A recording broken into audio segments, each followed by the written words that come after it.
Here we go.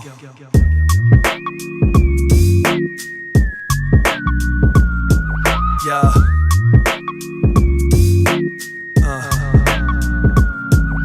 It's time to listen up because this show's about to get you right. Settle in cause you be tuning into what Jiu Jitsu life. Get into the nitty and gritty of what the game's about. What it's really like when you get paid to fight and train for bouts.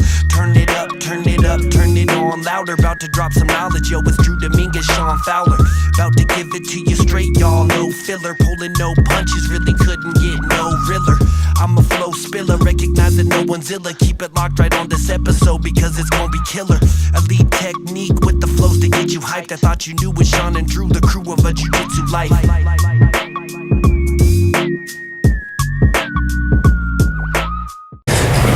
Hello everybody, my name is Sean Fowler of FIVE365 and we're here today for the very first episode of the Jiu Jitsu Life, and I'm here with my counterpart Drew Dominguez, and we're going to be meeting and talking today with Josh Hinger. How you doing today, Josh? Doing alright, thanks for having me and really appreciate it. Awesome.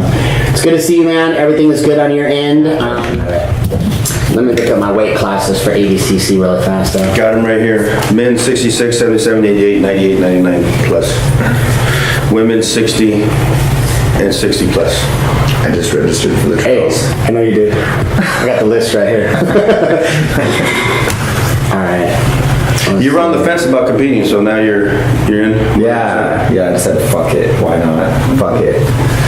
My pec still hurts from Nogi Worlds. Before Nogi Worlds, I pulled my pec muscle. I'm still nurturing that. Still hurts. Not so bad. It's just a little achy. And yeah, fuck it. Why not? Okay. Why not?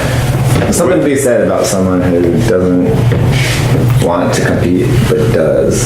Well, how many times have you seen people that had the flu and went out and won fucking national world championships and shit? Right. You know what I mean? Right. That's what it is. I heard a really cool story about Jacques Ray one time. He flew to the Worlds on a red eye overnight and then lost his luggage and he had zero sleep and he's still, I think it might have been the year that he fought Hodger in the finals. That's crazy. Yeah, it was some just epic travel story of travel failures and he still pulled it off. Has that happened to you before? Epic travel failure? No. Damn, I was waiting for a good story there. You look like you could drop one on us. I got some stories from traveling, but nothing jiu-jitsu related. Were you drunk or was she? D, all of the above. There's always fun shit. No, what about the fucking gummy bears at Worlds? Yeah, they got your ass. Alright, let's start this from scratch. Hey, we're starting already. Just keep going. No, I know, but I want to throw the intro in there. The gummy bears from Worlds? Okay, so I cut down to the middle. Let me go back to before the Worlds. Wait, let me think. Okay, yeah, so for Nogi Worlds, that year I was cutting down to middleweight and it was really difficult to cut to middleweight, right? So I started taking edibles at night to sleep because I couldn't sleep on an empty stomach. It was absolutely terrible. Yeah, it was terrible after training. You want to eat, you can't. So I would take these gummy bears and pass out. And so anyways, fast forward 5 months later, it's the Worlds. And actually, no, I cut to middleweight for Worlds also, so same story, right? So I'm still popping these gummy bears to sleep at night. Anyways, so at the Worlds, on the day of the finals, my roommate sits down next to me, and both of us are done competing, right? I lost on Saturday, and she lost the day before. And she's like, here, I have some candy. And that's it. She just hands me some candy, and I start eating it. And I'm like, all right, it's gummy candy. I love gummy candy. And I'm eating it, and I give it back to her. And we're sitting there, we're looking at stuff, talking. And then I'm like, hey, give me some more. And I take the bag back, and I eat a few more. And someone else looked at me, and I was like, dang, you're eating a lot of those. They're like, I can't do that before 8 p.m. at night. And I was like, wait a second, what? Because I was thinking at first, who cares? This is normal gummy bears. Gummy bears. I'm not on the diet anymore.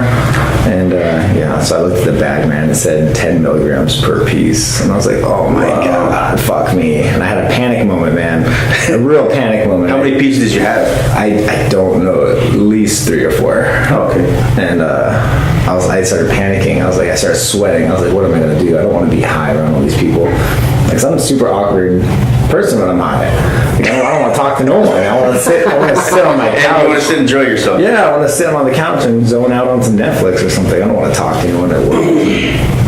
So I was like, man, I could run in the bathroom and try to throw up. I was like, no, that's gross. I was like, I could go to my car and sleep. Like, no, I'll miss all the matches. And I was like, fuck it, I'm just gonna sit right here and not move and not talk to anybody.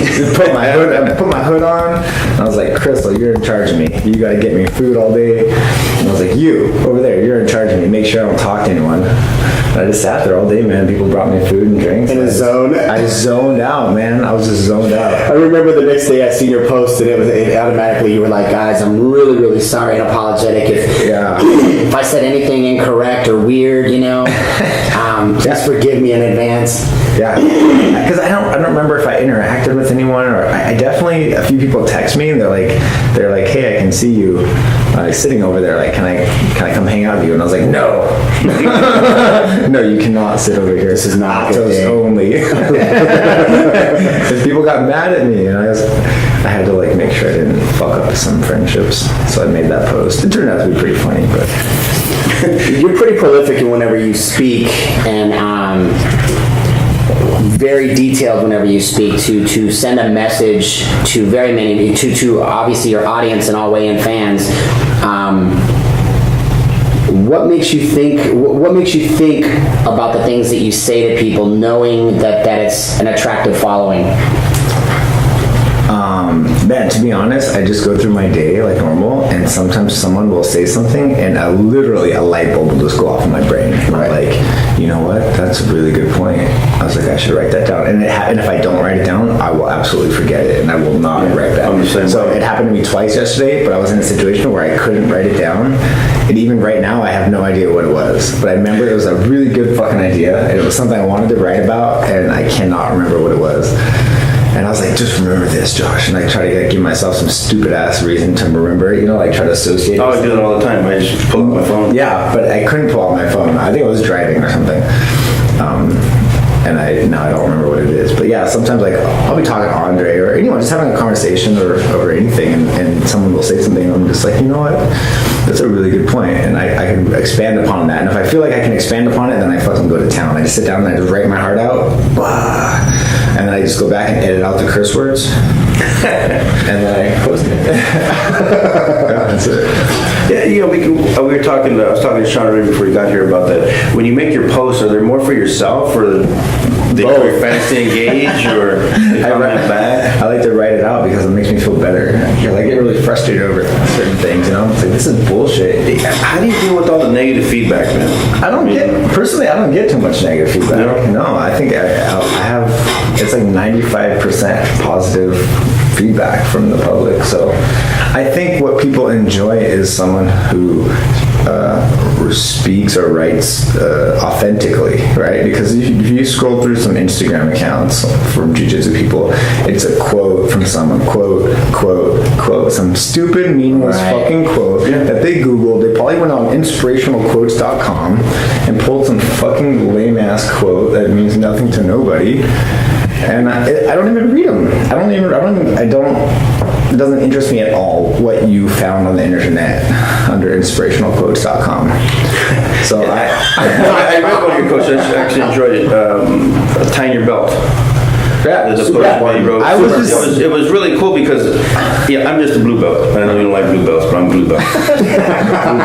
Is your black guy gone? Yeah, he's gone. You gotta start sometime, bro. So when I read it, I was like, man, because the man back here, Dom, he's also blue belt. We train together, and there are times where you're like, fuck, why am I doing this? Yeah, I'm a lot older than you, so I feel the same way. Like, damn, why am I doing this sometimes? And now I have a reason to, after I get smashed, get up and, okay, it's a new start. Reset out. Let's stand out. Let's do it all over again. Yeah, I was literally sitting on the side of my bed getting ready for training, and I just looked at my belt on a pile of clothes, and it came to me. I was like, hey, my belt. I don't know. No, but it's a legit reason. I mean, a lot of people, coming from ATOS or anywhere that, if you have a professor that genuinely cares, he's going to tell you tie that belt. It's that uniform is like a military uniform. You know, the minute you put it on, It means something. that's your armor, and it means something. You know, you tie that belt after every single round. You tie that belt, you know, after every time you compete, every time you get up. Fix your gi. You're not sloppy. Whenever they're going to get the results and put your hand up in the air, or even the other person's hand, you're going to, you know, tie that belt. That's super important. Yeah, have some fucking dignity. Yep, I'm with you. Tie that fucking belt. I get really upset with the kids. It's a big thing when I teach the kids class. I make those. As soon as the round is over, they gotta stand up and tie their belt. And I agree. If they 100% the same way. if they don't do it within 30 seconds, all of them are doing 100 burpees. Yep. 100. I'll make those kids cry with burpees. And the parents are like in the back, like, fuck yeah, good gosh, get them. No, but it's true, you know, it's part of, I hate to say it, you know, as much as I look at today's generation and, you know, trying to be, how could I put this, politically correct in so many ways, but at the same time, you know, today's generation is a softer generation. You know, we're trying to mold boys into men and you know, little girls to be able to stand up for themselves and be independent, you know what I mean, and equal, and so many different things that people have fought for over the years. And what a lot of people don't understand is that, you know, Jiu Jitsu helps mold that. That's our job as black belts, you know, is to mentor and help and educate these kids and give them, you know, alternative ways and things to think about. Because Drew and I were talking about this morning, but I think entrepreneurship is it's at an all-time high, you know, in today's modern society. You know, it's not like whenever I was a kid, not everybody had to go to college. You know what I mean? It wasn't a definitive thing that was going to make or break you. So many guys went off and they were able to make it work and make something of themselves without going to school. But in today's modern society, it's more and more and more, man. You almost have to have a college degree to work at McDonald's now. You know what I mean? Yeah. And it's super important that we educate these kids and try to guide them the best that we can and make sure that we set them up for success with some type of a backup plan, right? Absolutely. So with that being said, you know, I've mentored a lot of athletes over the years, you know, from MMA to Jiu-Jitsu and so on and so forth. And even the upcoming kids like Leara Jr. and Rolando Sampson and Alyssa Wilson and the Ruotolos. And I talk to all of them and I say the same thing all the time, man, you gotta go to school, you gotta go to school, you gotta go to school. You know, you gotta have a backup plan just in case. For sure. So, if nothing else, the school just teaches you how to use your damn brain. Right. You know, just right. in a variety of capacities. You don't have to just be a mathematician, but just use fucking common sense. So you actually have a master's degree. Let's talk about that. Yeah, I did my undergraduate at UC Irvine. I graduated at the Brent Center, right around where mat number 5 is. That's where I sat during my graduation. I remember. I do remember, yeah. And then I went abroad for a few years, and then I came back home. I started doing more jiu-jitsu, and then I just had this little itch in the back of my brain, man. It was just like, you should go to grad school, get a master's degree. And I don't know why I wanted to do it. I always wanted to do it. Just a bucket list thing, I think. So while I was teaching jiu-jitsu in Arizona, and I was applying to grad schools all over the country, and because I was in the Peace Corps, I had this unique language skill to learn. I have experience with Turkic languages, so I can learn a Turkic language pretty quickly because all the grammatical structure is the same pretty much in the whole region. So I got a scholarship. To study Turkish and Farsi because I had already previous language experience. So they funded so I went to Indiana University, and they're the only university that has a Central Eurasian Studies program, which is the languages of the Turkic region. Right.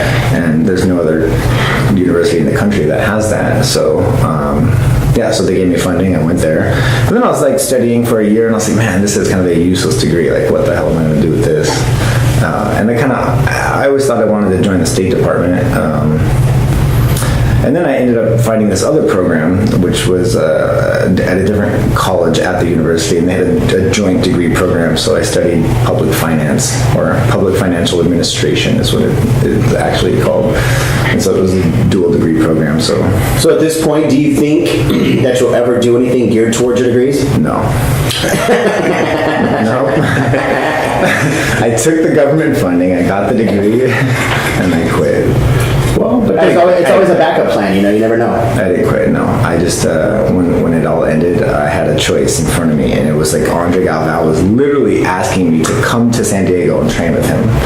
And he was promising to make me a champion. And then I had this other job over here where I could sit in a budget office of a city, like in the city of Indianapolis or something, and I just did not find that appealing at all.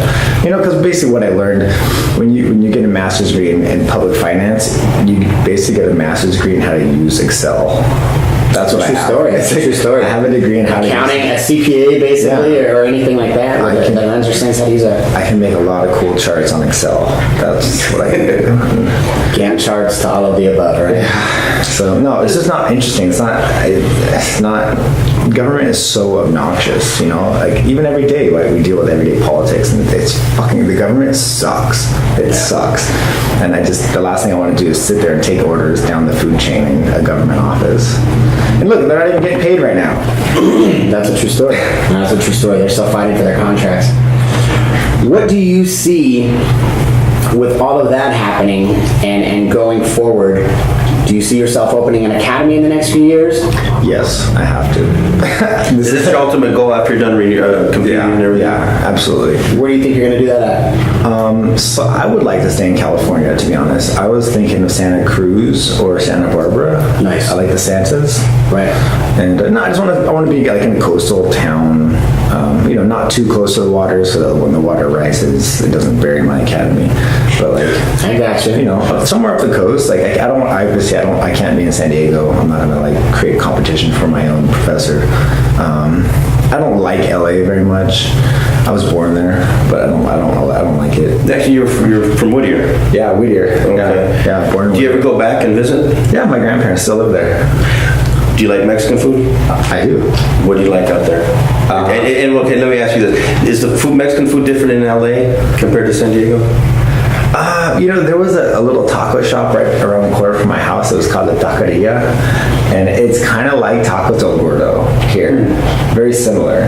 But I don't think I appreciated it back then the way that I do now. So like now, I love Tacos El Gordo. You guys ever go there? Oh, definitely. Yeah. Of course. Salty as hell. Right. You can't go wrong there. But I didn't really appreciate the taqueria that I had around the corner from my house. Have you ever been to a place called Tepeyacs? No. Amazing. Oh, man. It's an industry, not too far from Whittier. If you go with a couple people, you have to get the manual special. Yeah. That burrito feeds about 4 people.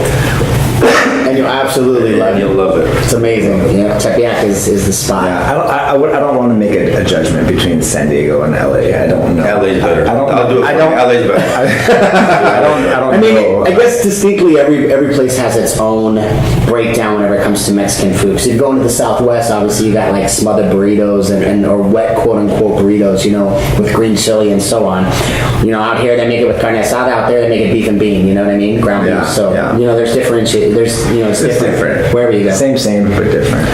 All right, sorry, go back up. We're just So, the future here. Since we just hit the subject about, you know, opening an academy. What was the last question? It was about the academy.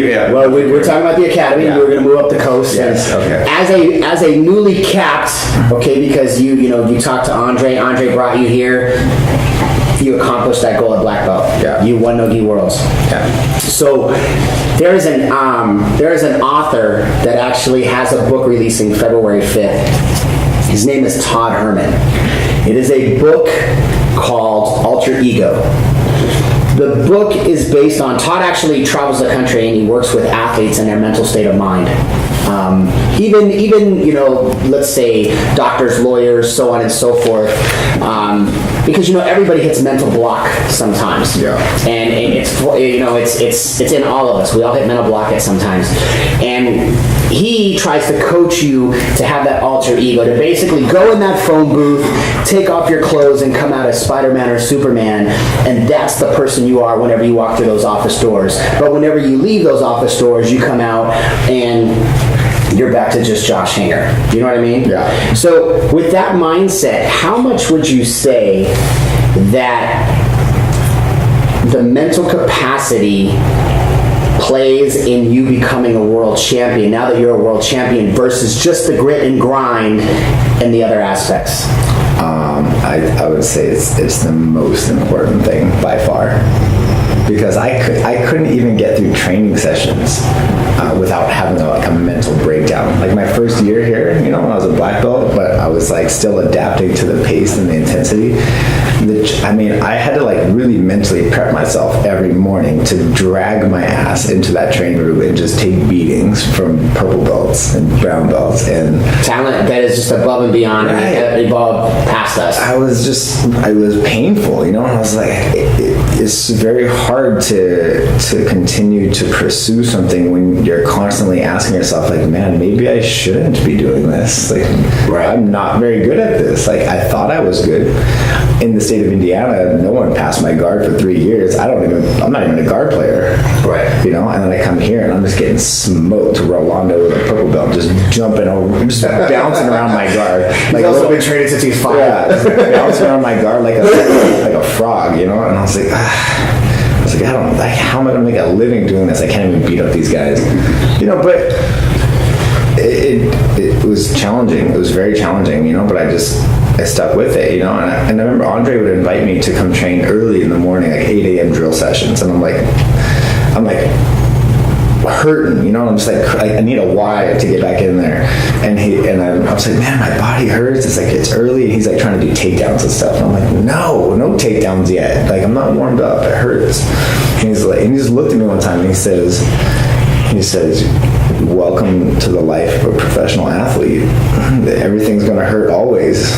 You just got to get warmed up. The first 15 minutes is the hardest part, Yeah. Once you get through the warm-up, it hurts less, right? Solo was the same way, man. Solo was the same way. Yeah. I don't know. That just really stuck out to me. I just remember the way he looked at me. He just looked at me like, kind of like, shut the fuck up and just do it. Right. And just said, welcome to the life.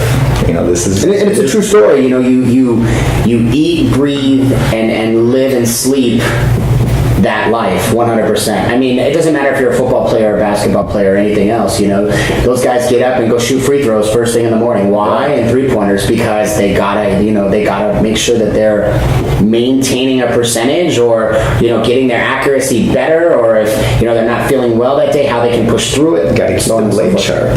Of course. Keep the blade sharp, man.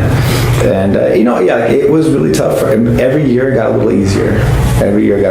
And then now it's like, it's very easy for me. Like, I can get through really hard training sessions, and I don't doubt myself. I don't think badly about myself. Even if I have a bad session, like, sometimes I'll go home super pissed off, but the next day is another day. I'll get back up, I'll retie my belt and get re-energized. Yeah, that's the alter ego right there. And get my 100%. But yeah, no, now I find that when I'm in training, I am kind of a different person. Like, when I'm in the training room during that 2-hour period, like, I have no tolerance for bullshit. Like, none. If the lower belts are fucking around, I'll lose it real quick. I agree with you. I don't have any. I'm just like, man, we're here to get this done and get out and go relax. Like, I don't want to be here suffering all sweaty for 3 hours. Like, just knock the workout out and get out of here. Stop fucking around. Yep, makes sense. Well, in a competition aspect, it's not fundamentals class. It's a different aspect, right? So you got to bring a different mindset. Right. I mean, you don't want to scare your fundamental kids or your fundamental, adults away, or whatever the case may be. But those guys that want to be champions, they got to understand what it's like to punch the clock and what it's like to, it's a job. 100%. It's a job. I learned this, a lot from Andre, but from JT also, man. JT's phenomenal. He never fucked around in the training room, man. And if you did fuck around, he would get pissed. He's not even the professor of the class, and he would just lay it down on everyone. He's like, you guys don't know what it's like to be under the spotlight. You want to be a champion, you gotta train. You gotta hurt. Yeah, makes a lot of sense, man. I know Salo and Sanji were the same way, man. They were constantly on us, like, hardcore, With that being said, you are surrounded by so much talent, right? And as a pro athlete, or even going to college or all these other things, there's highs and lows, man. And what people don't see or they don't talk about is things like your dark moments. What do you consider your darkest moment in this whole journey? Oh man, I knew you were going to ask this, and I still find it difficult. It is. I mean, and the reason I go down this path is because You know, everybody only wants to talk about the highlights and the accomplishments and the goods and the oh my God, Josh, you won Nogi Worlds. But guess what? There was a time that you had a dark, you know, you were sleeping on couches, man. You were struggling to make the rent to even be here to do what you wanted to do. Yeah, to be honest, I don't find that I would say it was the first 6 months in San Diego. Yeah, I was sleeping on couches. I sleep in my car. I would sleep, you know, anywhere I could, you know, anywhere I could. I slept on an air blow-up mattress in someone's living room, like on a sailboat. I was on a sailboat for 2 months, but I don't think of those times as dark times. That's the funniest thing, right? It's for some, you can embrace it and it becomes a growth and an evolution of who you are, and for others it's different. I was prepared for it. You know, I came out here knowing that like I'm going to struggle for 6 months, and that's okay. That's kind of what I wanted. You know, like leaving it, the school I went to in grad school was like a professional school. Right? It's full of a bunch of people who want to be professionals. They want to put their tie on every morning. They want to like dress up. Ties. I absolutely hate ties. It's a symbol of slavery as far as I'm concerned. Like, you're a slave to the man. You wear that tie, it's like a collar around your neck, and it's for your boss to grab anytime you want. 100%. Rip your ass down to your knees. I hate ties, man, but I don't know, these people thrived on professionalism, but I hated it. I hated the whole environment. Everyone was just kind of pretentious, and everyone liked to talk down to everyone else. And so when I got away from that and I came out here and I'm sleeping on a sailboat in the Bay of San Diego, looking at downtown all lit up at night, man, it felt great. I was free. The beauty is rejuvenating. I felt free, yeah. And I get to wake up in the morning and I get in this stupid dinghy boat and I would, you know, putt it up to the dock and lock it and go to Jiu Jitsu in the morning. As far as I was concerned, I was living the dream. Yeah, it's an ultra. You know, that's just it. People gotta take dark times, or what they consider dark times, right, and make them as beautiful as possible. Because honestly, the truth of the matter is that if there's no beauty behind it, you're not going to see it as a growth or an evolution process. Right. It's a state of mind. It's a perspective, right? It's a lens that you can look at your life through multiple lenses, and you can choose to see the good or you can choose to see the bad. And I just saw the good, man. I saw all the good. Makes sense. I mean, I've had other dark moments though, like like cutting weight and just getting obliterated in training by purple belts, you know, like. And it's not just that the training's hard or it hurts. It's the mental thing that you do to yourself, right? It's that shit that goes on inside your head, right? When you eat yourself up and you tell yourself that maybe you shouldn't do this, maybe you're not good enough for this. And then you go to a tournament and maybe you practice all the self-talk that your coach told you about, and you're like, yeah, I know I can do this, but really you still have doubt, right? You can tell yourself these positive things, but in the back of your mind, you know that you're full of shit, and you don't really think you can do it, even though you're saying that you can. And then you go try to do it at a tournament, and then you lose. Boom, you lose. That hurts. How long did it take you to build that mental toughness where you felt, okay, just another day, I'm going to go out there? And I would say more than a year and a half, probably 2 years. It took me about a year to just get through the phase of getting my ass kicked in training every day. You know what it was, man? I went to Chicago Open one time, just by chance. I needed to make some points to do Worlds. And I said, that was such a Brazilian thing I just said, to make points. Like, that is an absolute Brazilian thing to say. That is not proper English. I had to earn some points. So I went to Chicago Open, and I just did my division, and I won it, and I was set. I was like, I have my points, I was good. And then I ended up just doing all 4 divisions for the weekend, and I got quadruple gold, which I just thought was like the most ridiculous. I was like, I never expected to do that. Right. And I did, and I shocked myself.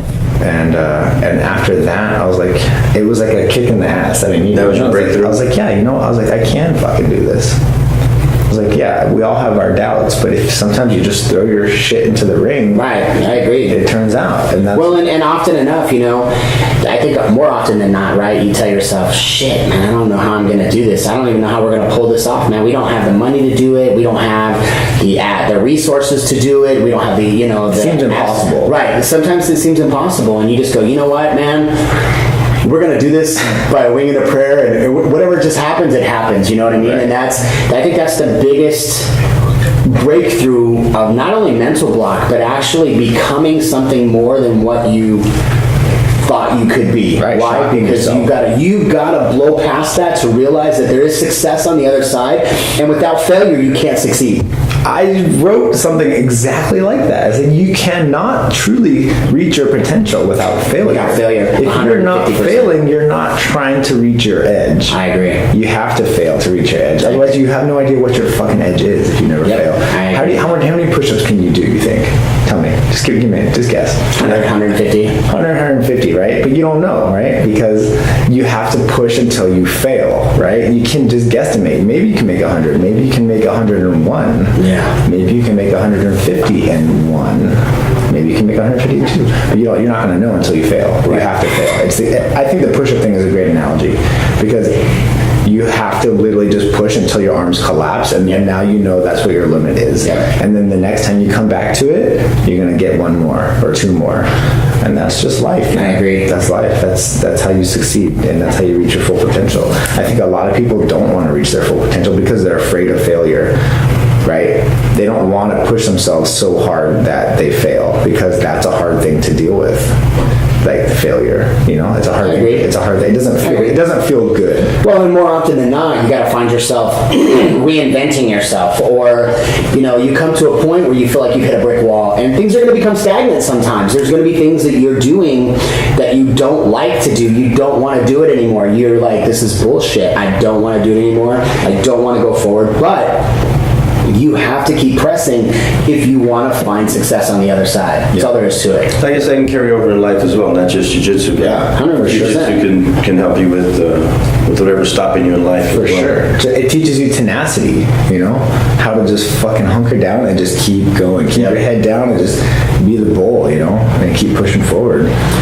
No one's undefeated in jiu-jitsu. Like, everyone has failed.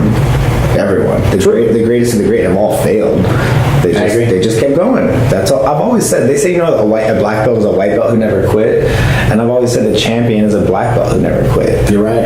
They just kept going. But at some point, everyone has their day. Yeah. And it's funny, touching on that, Solo used to tag on that. He said, you know what, man? Today wasn't your day.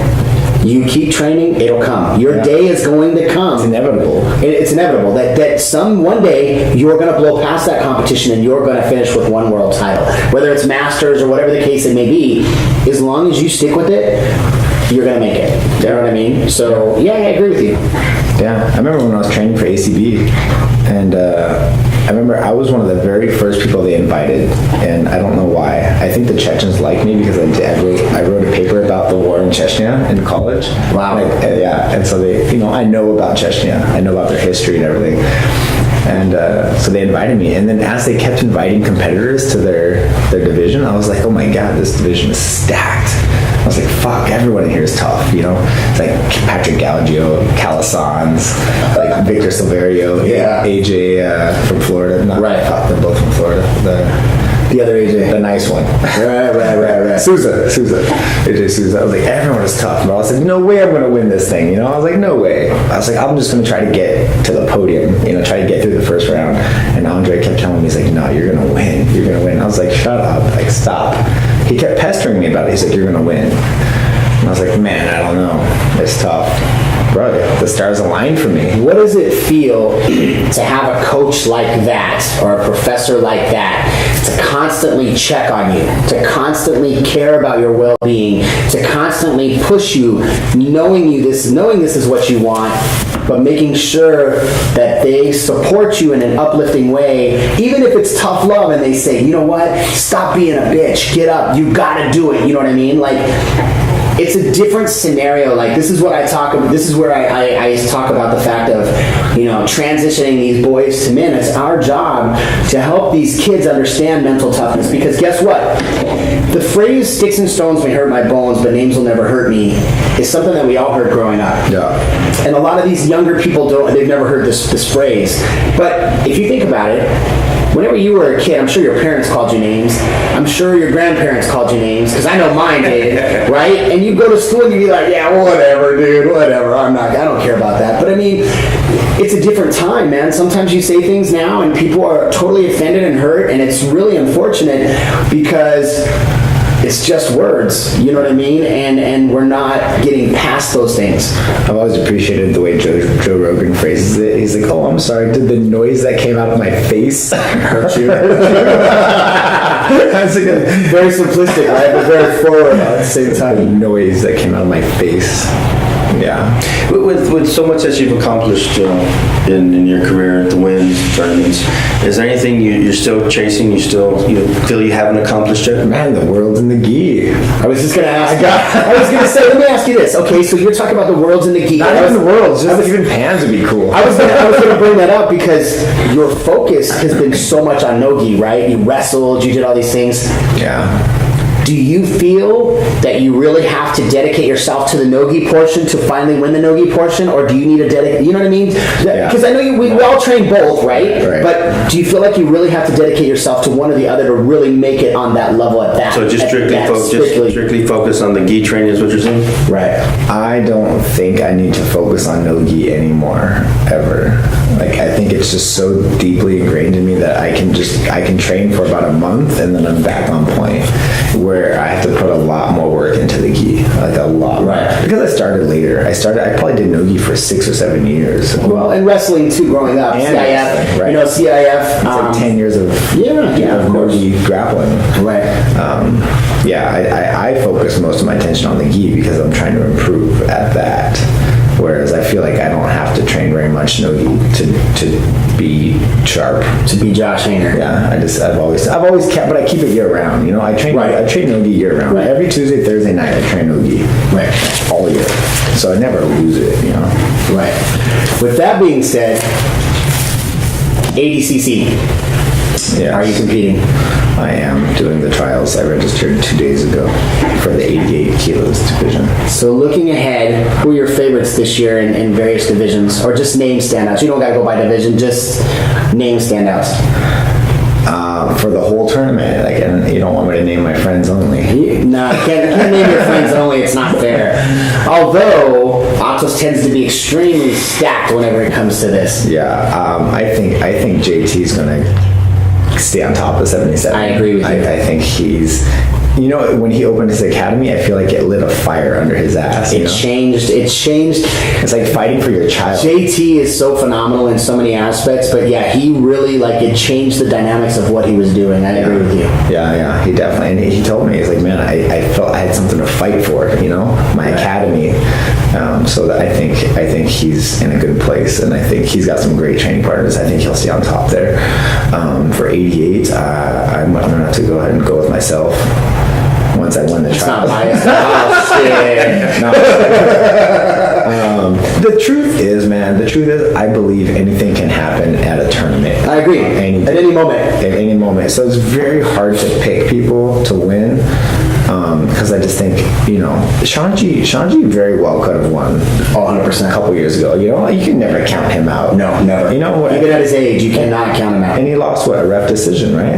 Right. So it could have gone either way, man. I just think, like you said, it could be anyone's day, you know, and everyone trains hard for it, and they're all very, very talented. So I don't know who to pick. It's very difficult for me. I understand on the times that I've won when I didn't expect I would win, you know? So I have a first-hand experience, you know. Mental block. Yeah. Mental block, right? Thinking you're not going to, and you actually go in and outwork everybody in the room. Right. And you know, transitioning into something here, because I know Drew wants to touch on this. The most dedicated guy to MMA that I ever met was Dominic Cruz. He was the very first in the gym and the very last to leave the room. And I'm talking morning to nighttime. And he would sit in there, and, you know, he has the most unorthodox style of boxing. You know, his transitions are slick, and they, you know, his little slight movement to the side makes everybody miss. He's dynamic, right? What he does. Right. One of the hardest working guys in the room. is exactly that. You know what I mean? It's that guy that goes in there, grit, gruel, and so on and so forth. But MMA, he touched on this morning that you have an MMA record too. I do. Yeah, I do. And why did you not stick with MMA? So I had my first MMA fight in 2003, and it was like for $300 in Lake Havasu, Arizona. I love it. I love it. Is that a gladiator challenge? What was that? No, I forgot what it was called. It wasn't Gladiator Challenge though. But I did do King of the Cage. That was my 4th fight at the Sabova Casino. Did we do a Total Combat in Arizona? But we did it in Yuma, but I don't remember if we did one in... We did something in Lake Havasu. What did we do in Lake Havasu? It was the word extreme was in the name. I don't remember what it was called. It was I don't remember. I don't remember fighting. So many shows that come and go. XFT or something. Yeah, XFC. Why didn't you pursue it? Why did you stop? I had a good time with those people. I just found that the more I got into it, the deeper. Like by my 4th and 5th fight, I was kind of just seeing a lot of shitty promoters being shitty. It was everywhere. It just seemed kind of slimy, man. Like I would find that they would change your opponent on you last minute a lot. Like if you didn't sell enough tickets, they wouldn't want you on the event. It didn't matter how good of a fighter you are. It was just, could you sell some tickets for the promoter? And they were changing the weight classes, and then, you know, it just seemed like a really sleazy. Maybe I was at the bottom too. You know, I was. No, but you're right. It was a dark. Like I can honestly tell you, you know, being in the MMA game before I really crossed over to the Jiu Jitsu side. MMA is a dark place. Yeah. There's a lot of guys that are, you know, popping pills on a daily basis to get through the day, you know, just to be functional, you know. Yeah. You know, and here we are, you know, boxers fight approximately 150 to 200 amateur bouts before they even go pro, right? That's crazy. So the chances are of you already being punch drunk in some way are really bad. Like Manny Tapia, you know, Manny Tapia slurs a lot whenever he talks, you know, and even I grew up with a friend in Colorado. His name is Stevie Johnston. Stevie won multiple titles all over the place until he got in a car accident as a passenger in a car, and he lost everything, you know. But that guy right there, he was an amazing athlete growing up. He played every sport you could possibly imagine, and a dedicated boxer. Pro records were just out of this control, out of this world. You know, he had 3 or 4 titles from around the world. It's like, you know, to come and find out that, man, he's so punch drunk now that he doesn't remember very much. He doesn't remember who you are. Yeah. You know, Terry Norris here in San Diego, the same way. A lot of those guys, you know, those little tiny 4-ounce gloves have really done work on people, you know. Yeah. I had a good friend in Arizona who was an amateur boxer and a pro MMA fighter, and or maybe he did pro boxing too, I don't know, but he would forget everything when he was in the training camp, bro. He would put his Coca-Cola down or something and then forget where it was. He couldn't find his keys. He couldn't remember shit because he was getting hit so much sparring. Wow. Yeah, and I would literally just watch him be a forgetful human being, and I could just see it. I could see it go up and down depending on his training camp. Right. It was super stupid. Well, I worry about guys, you know, now that we're 20 years down the road, because you're seeing the negative impacts of being punched in the head for so many times, you know, like Mayhem Miller, you know, has struggled over the past few years.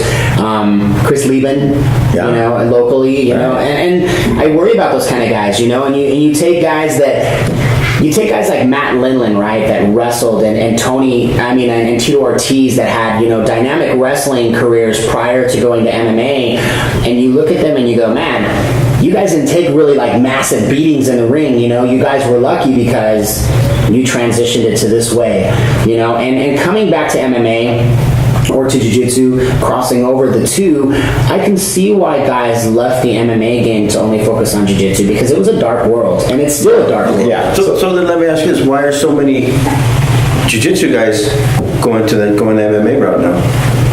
It's a larger industry, larger fan base, more opportunities, more money to get a higher pay, bigger paycheck. Yeah, right. Yeah. The thing about MMA, man, and I'm not trying to like talk down about anyone, but in MMA, there's a lot of just like shitty ex-convict humans who have nothing going on in their life. Right. You're absolutely right. You don't become a fighter when you got shit going on in your life. Nope. You become a fighter when you don't have anything going on in your life, right? And you need to make some money, right. And it's a quick way to make a few $1,000s.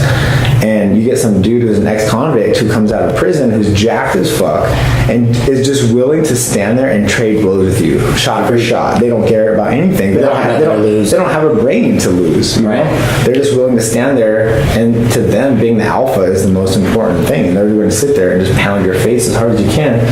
And what are you going to get out of that? You know, like you're going to take some nasty shots from a dude that will never even be a champion. He's just a tough fucking dude with nothing to lose. I agree. And that's dangerous. Let's bring it back to jiu-jitsu then. Yeah. Sorry. Are you? No, that's fine. Are you aware of the Flow Grappling The Flow Showdown? Flow Show? Flow. You got the Flow Grappling Team Showdown. Yes, sir. ATOS versus GF Team. Yeah. Will you be part of that? No, I will be on the East Coast doing a seminar tour. Did you guys finally finish your lineup? Do you guys know what it is? Yeah, I think I have. Yes, I have it. There's 88 and 99. Okay, so I know they were switching some guys back and forth. 88 and GF team was as well. Keenan and Lucas can't decide who has to go down to 88. Basically, neither one. They got 3 weeks to figure it out. Neither one of them wants to cut the weight. So yeah, but I think Keenan will do 88 and Lucas will do 99.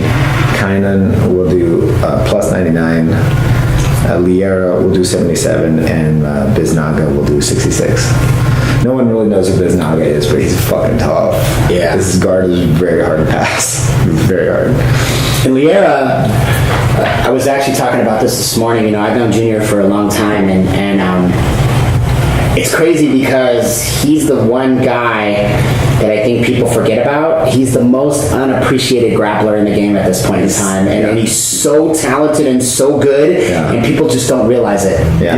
Because he's quiet. He's a quiet guy. He is. He's just a quiet guy. And in a room full of nothing but aggressors and alpha males and champions, he's the one guy that just comes in and works. If he doesn't talk about it, he works and he goes home. Yeah. And if you ever catch Liera, if you ever look at him like from across the room, he's kind of always in some deep contemplative thought. Right. He's a very deep guy. I love him. And he doesn't talk much, and he's not a big social media guy either. Nope. He's like the silent assassin. Yep. But yeah, I will say, he's underrated. Like he's very talented. I agree. And every time I train with him, I have to get ready for a real battle. And I outweigh the guy by 15 pounds. Right. He's so strong. Yeah. Oh yeah. And his hands and feet are huge. That's actually his nickname in our group chat is Hands and Feet. Hands and Feet. Because he has huge hands and feet, bro. So he puts a spider foot on the Yeah. He's talented. I gotta say he is 150%. Yeah. He's so good at what he does. What else you got? Well, not much. We gotta kind of shut it down.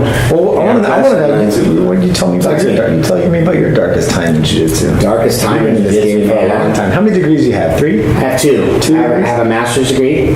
I meant your. The degrees that matter, bro. Yeah, I know. That's crazy, right? Like, I have a master's degree as well, and I'm with you, man. My belt means more than that. No, I'm on my first degree. I'm actually getting my second this next year. Hey, me too. And, man, darkest time. I mean, I've seen it all, I guess. I guess you could say I've seen it with tournaments. I've seen it with, dark times with tournaments. We've seen dark times with tournaments, right? Doing shows. Tournaments, yes, but what about opening your own academy? I mean, now you have 2 academies. Dark times there too, Opening the academy was kind of something that, man, I never wanted it. And I never expected, how did I put this? Southern California is the pinnacle of jiu-jitsu, man. You got the best talent from all over the world, man. You got the Mendes brothers. You've got Nino Shimbri. You've got Tellez, Andre, Salo and Sanji. You got Leticia. Bia's down here all the time. Men and women. This is the pinnacle of jiu-jitsu in Southern California. I see Hoyle Gracie at the grocery store at least 3 times a year. 100%. Yeah, 100%. And you look at that and you think about man, how am I going to have an academy in this area? You know what I mean, and be successful.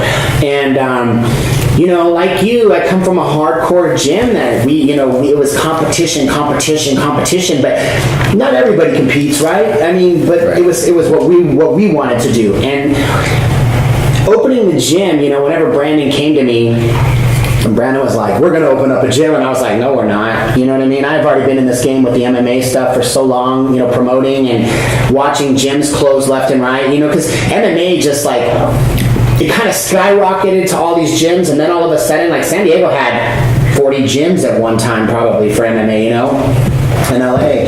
And now you look at it dynamically, there's 2 left in San Diego. And there's only 4 or 5 in LA that still dynamically are focused on MMA, you know? And so that just kind of tells you the trend, how it went high and then it just crashed and burned. But for me, you know, Brandon was like, we're going to do this. And I was like, man, I'm not doing this, dude. There's no way in a million years. And he's like, yes, we are. And so here we are, you know. We're at 7 years now, and I never expected it. I opened this academy as a purple belt, and I didn't even want to do it then. Like, I was like, no, I can't do this, man. I got to be a black belt. And we were fortunate, man. We were really blessed because of the fact of, you know, I don't know if you say it's blessed or you just worked really hard. I focused on the working super hard.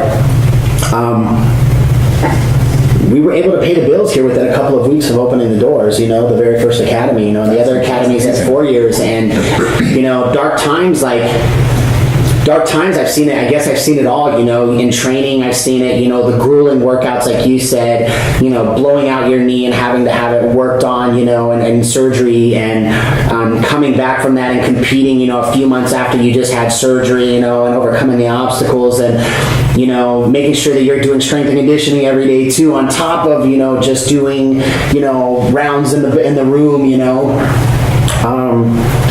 So what I heard, the first thing that you said though was that you didn't think you could do it, right? No, man, not in a million years, you know? So the darkest time came from within your own head. Yeah, right? I would say. I think that's the case with a lot of people.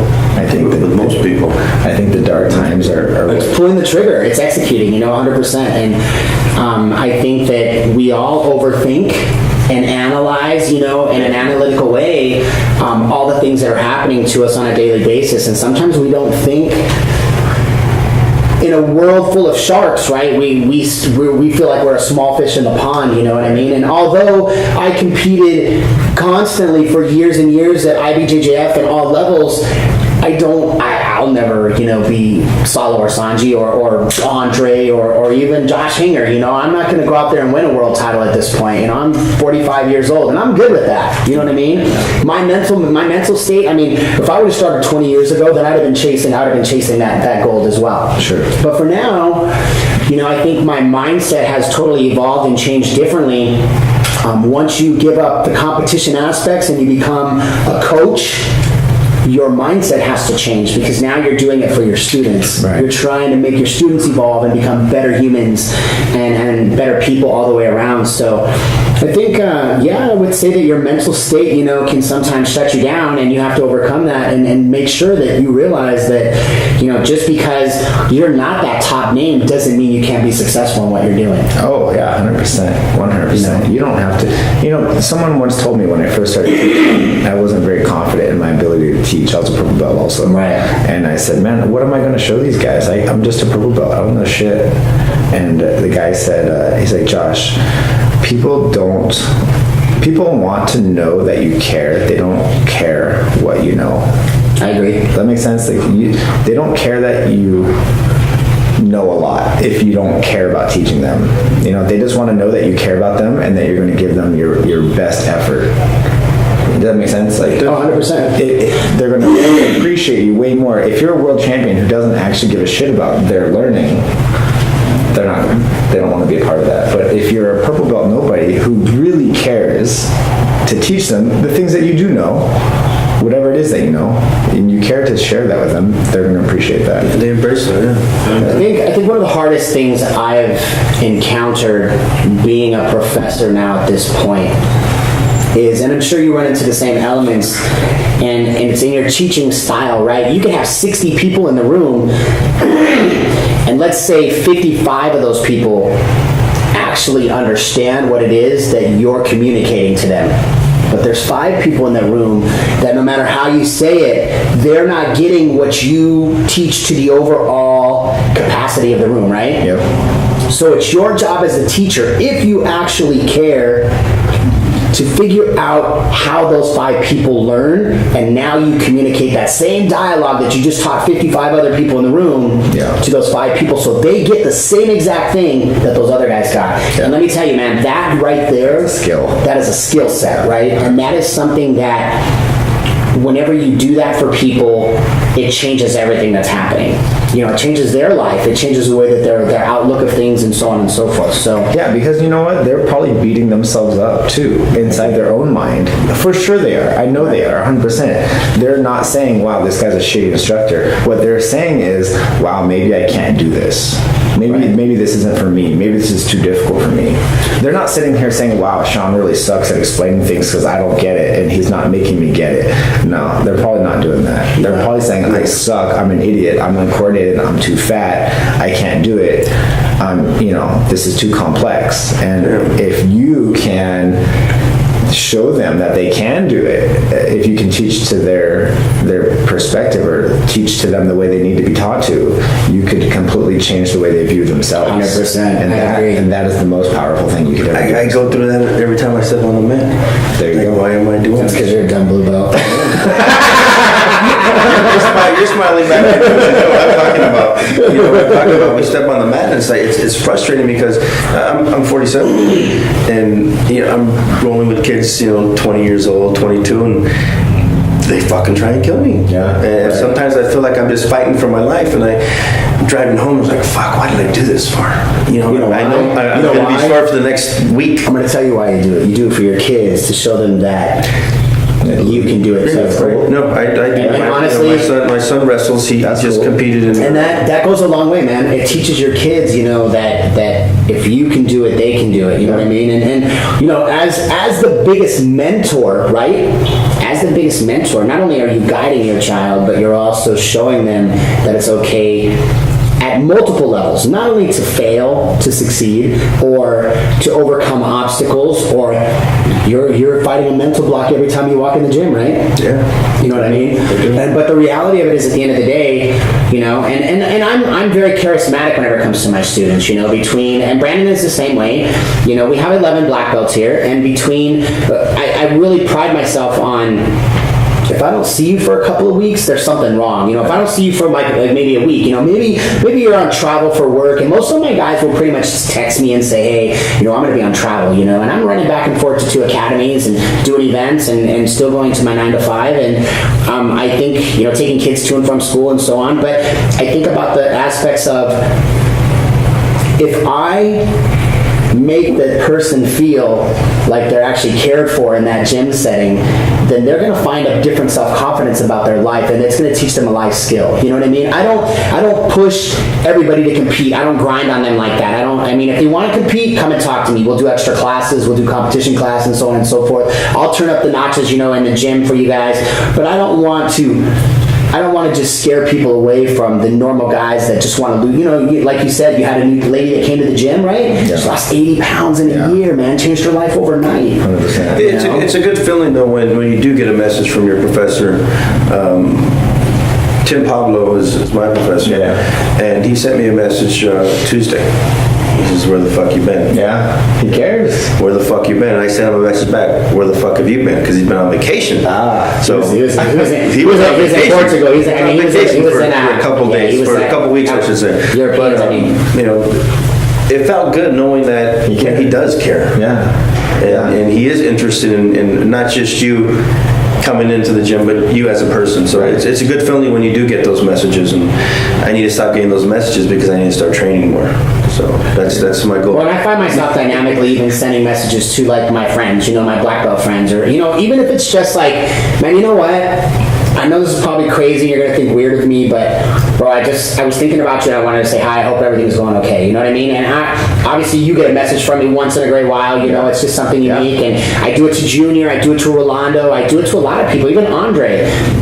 You know, even Sanji. You know, I'll send him a message here and there and just be like, hey guys, you know, I was thinking about you. I hope everything's okay, and I hope you know you guys are good. You know, it's not even anything more than that, but to me, it goes a long way for that person to feel, or even, you know, it's something that, I don't know, man, it goes down to basic manners and etiquette, right? You have friendships, and you know, everybody's so busy in their everyday lives, but I don't want to lose touch with those people that have come into my lives, because they all play their own dynamic part, and an integral part, right, in everything that you do in one way or another. Yeah, 100%, man. So, and if you only reach out to people when you want something, you're gonna look like an asshole. Yeah. Bam. That's a true story. So, all right, with that, let's go ahead and wrap this up. How can people find you on Instagram and Facebook, etc.? Instagram is Hinger BJJ. Facebook is Josh Hinger BJJ. So pretty simple. You can also just type in Hinger. I think I'm the only one that exists. Probably in all the grappling world. All right, man. Well, we thank you for your time today, and we look forward to seeing you soon. My pleasure. Thank you, guys.